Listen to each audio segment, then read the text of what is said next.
Hi everyone, I'm Kate van der Borgh.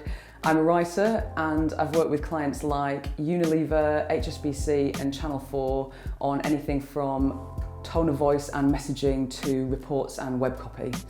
I'm also freelance, which means I often have to pitch myself to potential clients.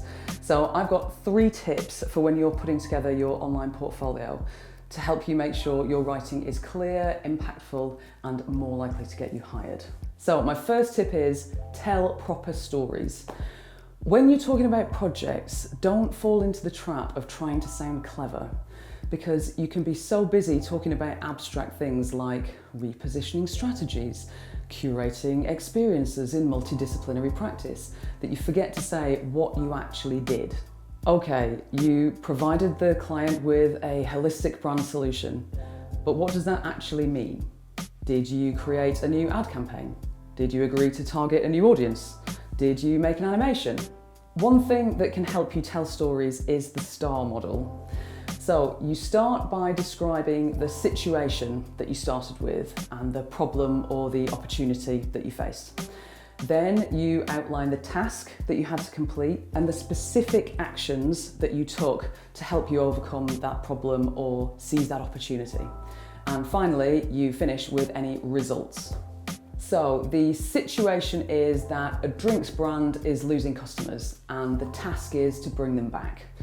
The actions might be doing research on the customers, realizing that they're looking for healthier options, and creating an ad campaign that really focuses on the health benefits of the drink.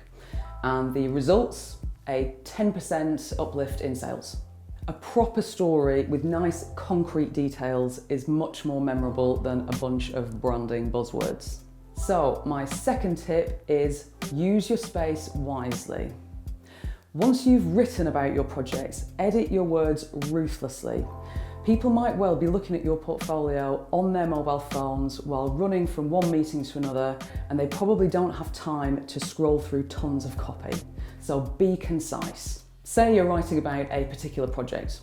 Instead of saying it will make use of the power of stories, you could say it will use the power of stories. And you could go further still and say it will use stories. When you only keep the words that are working hard, you have more space for the details that really matter. You can also help your reader here by choosing the right font. There are loads of brilliant ones on Squarespace for free, so choose a nice simple one that will be easy to use on mobile as well as desktop. Tip number 3, show some personality. Clients don't just want someone who produces great work. They want someone who's great to be around, who they'll enjoy working with. So yeah, use the CV tool to upload your CV and show people a bit about your background and experience. But beyond that, make sure the About Me part of your portfolio paints a picture of you as a person. If you spend your weekends playing the bagpipes, we want to know about it. Squarespace also has a social links tool so that clients can follow you and get to know you better. If you use it, keep your tone of voice consistent across platforms. If you use vibrant, expressive language on Twitter, there's no reason why you can't use that same language in your online portfolio and still sound professional. Really, all these tips come from one big idea that applies whatever you're writing, which is think about your reader. Respect their time by keeping it concise and talk about the things they care about. Show them that you can interrogate briefs and have great ideas. Show them that you'll be an asset to their team. And remember, we're in the business of ideas, and ideas are made of words. So if you're an animator or a designer, recognise that you're a writer too. One of the best ways to become a better writer is to read loads. Doesn't have to be books, you can read comics, graphic novels, magazines, whatever you like. Just get interested in writing, experiment with words and enjoy them, because writing well shows that you can think well, and that is what clients are looking for. Good luck.